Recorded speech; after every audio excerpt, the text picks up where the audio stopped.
Hello, everybody. I am Johnny McCobb, the creep of the class. I'm here at Horror News Net TV, the official YouTube channel for horrornews.net. I'm here with Greg Lamberson, and we just finished up the cast and crew screening of Johnny Gruesome. Johnny McCobb. Now, this has been a project that you said you originally wrote this back in, when was it? 1984. Okay. I was 19 years old, living in New York City. I went back to Fredonia, New York, outside Buffalo, for 6 months to do some writing. And this was the script that I wrote. And I had a few meetings with companies right off the bat that were kind of interested in it until they met me. So I was a 19-year-old kid. Yeah. And it's like, get the hell out of here. So I ended up making Slime City instead. And got stuck in the trap of basically doing films for $50,000 or less for many years. This had to have a much bigger budget to do what I wanted to do. In 2007, I turned it into a novel. And after I did Killer Rack in 2015, I said, I'm going to make this movie happen one way or the other. So we have. Now, how similar is the final project to the original script you wrote in 1984? The biggest difference is that the original was set in winter. Okay. And good night. And the end was this big dramatic battle on a frozen creek. Oh, okay. I couldn't do either winter or the frozen creek on this budget. It's a much bigger budget than I'm used to, but it's still not big enough to do that. Right. And the money came through so that we could shoot it in summer. So I just did a little rewrite of that. Other than that, almost every scene that's in the script is the same as what I wrote at age 19. There's 2 or 3 scenes that I added for the novel that I put in here. And there's a lot of scenes from the novel that didn't make it into the film. So if we do a sequel, there's a lot of material already written. I mean, that's typical with novels. I mean, novels usually have a lot more content than the average 90-minute film. Yeah. Well, when I decided to write the novel as someone in his 30s, what I wrote as an 18-year-old didn't really grab me for the kind of work you have to do for a novel. You have to put a lot of thought into what characters are thinking, and so to make it more interesting for myself to write, I added a lot of material, and then I added a lot more. I think some of the scenes that I added are readers' favorite scenes. Right. So they will have to look forward to the sequel. And is that something you're planning on hopefully doing as a sequel? A sequel is written. Oh, okay. If this does well and people and financiers want to go for it, we're ready to go.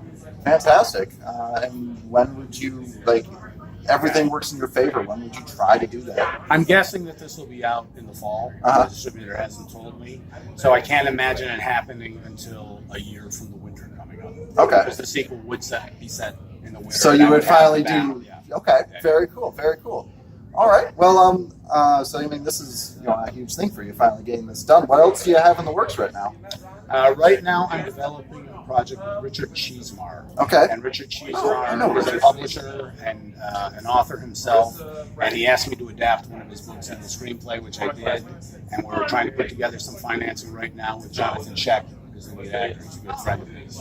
Right now, he's playing Jonah Hex on Legends of Tomorrow. Okay. So, I hope to get that going very soon. And I presume that would be filmed locally, like most of your projects are? Yeah. Okay. Yeah, my family is here, so right now I'm only interested in working here. Quite honestly, almost 10 years I've been working as much to build the film industry in Buffalo as I have been to get my projects going. Yeah. You've been doing the way I want to go. You've been doing a great job at it. I mean, it's definitely taken off in recent years. Definitely, a real steady indie film industry here. The tax incentive has really made things explode, and the tax incentive was recently under fire. Some politicians were trying to repeal it, and I really did lead a grassroots revolt against that. And I'm not responsible. The incentive is secure, so production's going to continue. That's fantastic. All right. Well, it was definitely a great movie. I really enjoyed it. Do you have any stories from the set that were of note? The hardest part, biggest obstacle to make this movie, believe it or not, was to get a high school to shoot it. How many horror films have you seen with high schools? Many. Yeah. Just not filmed in Buffalo. Yeah. I specifically wanted a school similar to the one I went to in Fredonia, and I found about 6 that fit the bill, and none of them wanted to have anything to do with the film. That's unfortunate. Now you've seen it. It's not an over-the-top, gross-out, offensive. It's fairly tame in a lot of respects. One school was shutting down, and they thought we would be bad for their image. An administrator said to me, I researched you online, and I saw that you made a movie called Killer Rack, no. and we don't want to be associated with you. Yeah. Fortunately, I found somebody who had much lower standards and welcomed us into their school, and it worked out really well. The site rep actually enlisted former students to be our extras, and it couldn't have worked out better. Oh, that's great that did work out for you then. How long was the total shoot?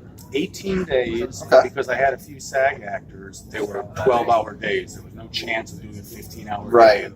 And quite honestly, I wanted to get the budget so that I could hire a professional crew, and I didn't want to do anything that was like guerrilla.